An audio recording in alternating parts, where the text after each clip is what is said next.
Hello പുതിയൊരു വീഡിയോയിലേക്ക് എല്ലാവർക്കും സ്വാഗതം. അപ്പോൾ ഇന്നത്തെ വീഡിയോ എന്ന് പറഞ്ഞിട്ടുള്ളത് വീട്ടിലുള്ള ചേരുവകൾ മാത്രം യൂസ് ചെയ്തിട്ട് നമ്മൾ ഗോതമ്പ് പൊടി വെച്ചിട്ട് ഒരു അടിപൊളി വെറൈറ്റി പലഹാരം ഉണ്ടാക്കിയെടുക്കുകയാണ്.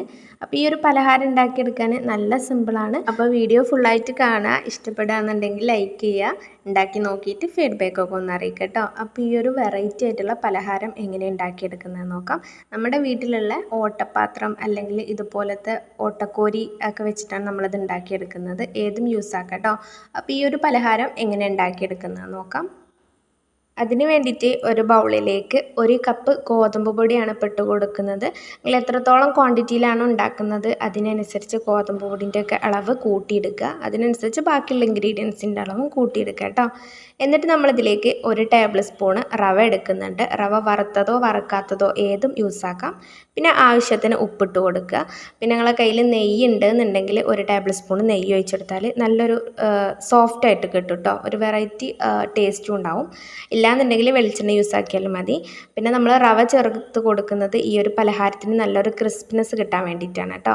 എന്നിട്ട് അതൊരു സ്പൂണോ അല്ലെങ്കിൽ കയ്യോ വെച്ചിട്ട് നല്ല പോലെ തന്നെ മിക്സ് ആക്കിയെടുക്കുക. എന്നിട്ട് ആവശ്യത്തിന് വെള്ളം കൂടിയും ചേർത്ത് കൊടുത്തിട്ട് നല്ല പോലെ തന്നെ ഒന്ന് കുഴച്ചെടുക്കുക കേട്ടോ. പച്ചവെള്ളത്തിലോ അല്ലെങ്കിൽ ചെറു ചൂടുള്ള വെള്ളത്തിലോ നല്ല പോലെ ഒന്ന് കുഴച്ചെടുക്കുക. നല്ല സോഫ്റ്റ് ആയിട്ട് കേട്ടോ.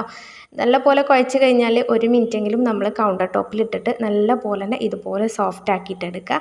എന്നിട്ട് ഈ മാവിൻ്റെ മേലെ കുറച്ചും കൂടി നമ്മൾ ഓയിലോ അല്ലെങ്കിൽ നെയ്യോ ആക്കി കൊടുക്കുക. അതിൻ്റെ പുറംഭാഗം ഡ്രൈ ആയി പോവാതിരിക്കാൻ വേണ്ടിയിട്ടാണ് അങ്ങനെ ചെയ്യുന്നത്. എന്നിട്ടൊരു 10 or 5 മിനിറ്റ് ഒന്ന് റെസ്റ്റ് ചെയ്യാൻ വേണ്ടിയിട്ട് വെക്കുക. 10 മിനിറ്റ് കഴിഞ്ഞതിന് ശേഷം ഇത് തുറന്ന് നോക്കുമ്പോൾ നല്ല പോലെ തന്നെ സോഫ്റ്റായിട്ട് കിട്ടിയിട്ടുണ്ടാവും. എന്നിട്ട് നമ്മളിത് ഓരോരോ ബോൾസ് ആക്കിയിട്ട് എടുക്കുകയാണ്. ഒരു ചെറിയൊരു സൈസിലാക്കിയിട്ട് എടുക്കുക. ഒരു പൂരിയുടെയൊക്കെ സൈസിൽ നമുക്ക് പരത്തിയെടുക്കാൻ പറ്റുന്ന രൂപത്തിലാക്കിയിട്ട് എടുക്കുക കേട്ടോ. അങ്ങനെ ബാക്കിയുള്ളതെല്ലാം ഞാൻ ഇതുപോലെ ഒന്ന് ബോൾസ് ആക്കിയിട്ട് എടുത്തിട്ടുണ്ട്. എന്നിട്ട് നമുക്കിതൊന്ന് പരത്തിയെടുക്കാം കേട്ടോ. അതിന് വേണ്ടിയിട്ട് ഇതുപോലുള്ളൊരു കയ്യിലെടുത്തിട്ടുണ്ട്. നമുക്കിതിന് പകരം നമ്മൾ ചോറൊക്കെ വാർത്തിട്ട് എടുക്കുന്ന ഓട്ടപ്പാത്രം ഉണ്ടല്ലോ, അതെടുത്താലും കുഴപ്പമില്ല. അല്ലെങ്കിൽ ഇതുപോലെ കണ്ണാപ്പി അല്ലെങ്കിൽ ഓട്ടക്കോരി എന്നൊക്കെ പറയുന്ന ഈ ഒരു സംഭവമാണ് എടുത്തിട്ടുള്ളത്. എന്നിട്ട് അതിൻ്റെ മേലേക്ക് കുറച്ച് ഓയിലൊന്ന് നല്ല പോലെ തന്നെ ഒന്ന് സ്പ്രെഡാക്കി കൊടുക്കുക. എന്നിട്ട് ഓരോ ബോൾസ് എടുത്തിട്ട് ഇതുപോലെ ഒന്ന് പ്രസ്സാക്കി കൊടുക്കുക കേട്ടോ. പ്രസ് ചെയ്തിട്ട് ഈ ഒരു ചെറിയൊരു പൂരിൻ്റെ സൈസിലാക്കിയിട്ട് എടുക്കുക. നമ്മളിത് ചെയ്തെടുക്കുമ്പം നല്ല തിന്നായിട്ട് ചെയ്തെടുക്കരുത്, എന്നാൽ നല്ല തിക്കായിട്ടും ചെയ്തെടുക്കരുത്. ഒരു മീഡിയം തിക്നെസ്സിൽ ഇത് ചെയ്തെടുക്കാം. ഇനി നമുക്ക് നമ്മുടെ ചപ്പാത്തി റോളർ വെച്ചിട്ട് ഒന്ന് റോൾ ചെയ്തെടുക്കാം കേട്ടോ. അപ്പോൾ ദാ ഇതിൻ്റെ പുറം ഭാഗത്തേക്ക് നല്ല പോലെ തന്നെ ആ ഹോൾസ് കൂടെ മാവ് വന്നിട്ട് നല്ലൊരു കാണാനൊരു ഭംഗിയാണ് കേട്ടോ അങ്ങനെ ചെയ്യുമ്പോൾ. ഇത് നമുക്ക് ഇതുപോലെ തന്നെ ഒന്ന് പൊരിച്ചെടുത്താലും കുഴപ്പമില്ല. അല്ലാന്നുണ്ടെങ്കിൽ ഒരു ഭംഗിക്ക് വേണ്ടിയിട്ട് ഇത് ഞാനിപ്പോൾ ഒന്ന് കളറ് ചെയ്തിട്ടാണ് എടുക്കുന്നത്. നമ്മുടെ ബീട്രൂട്ട് ചെറിയ പീസാക്കിയിട്ട് മിക്സിൻ്റെ ചെറിയ ജാറിലൊന്ന് അടിച്ചെടുക്കുന്നുണ്ട്. കുറച്ച് മാത്രം വെള്ളം ചേർത്തിട്ട് കേട്ടോ. ഇതുപോലെ ഒന്ന് അടിച്ചെടുത്തിട്ടുണ്ട്. എന്നിട്ട് ഈ ഒരു സംഭവം നമ്മൾ ഈ ഒരു ഓട്ടക്കോരിയുടെ ഈ പുറം ഭാഗത്തേക്ക് വരുന്ന ആ ഒരു ഹോൾസിലൂടെ വന്നിട്ടുള്ള മാവുണ്ടല്ലോ, അതിൻ്റെ മേലെ നല്ല പോലെ തന്നെ ഒന്ന് തേച്ച് കൊടുക്കുന്നുണ്ട്. അപ്പോൾ ഇതുപോലെ ഞാൻ നല്ല പോലെ തന്നെ ഒന്ന് ഇതാക്കി കൊടുത്തിട്ടുണ്ട്, ഒന്ന് സ്പ്രെഡാക്കി കൊടുത്തിട്ടുണ്ട്. എന്നിട്ട് ഈ ഒരു സംഭവത്തിൽ നിന്ന് നമ്മളിതൊന്ന് എടുക്കുകയാണ് കേട്ടോ. അങ്ങനെ എടുക്കുന്ന സമയത്ത് നമുക്ക് പെട്ടെന്ന് തന്നെ കിട്ടും. കാരണം ആദ്യം നമ്മൾ ഓൾറെഡി ഓയിലാക്കിയിട്ടുണ്ട്, അതുകൊണ്ട് തന്നെ പെട്ടെന്ന് കിട്ടും. അപ്പോൾ അത് നല്ല ഭംഗിയാണ് കാണാൻ.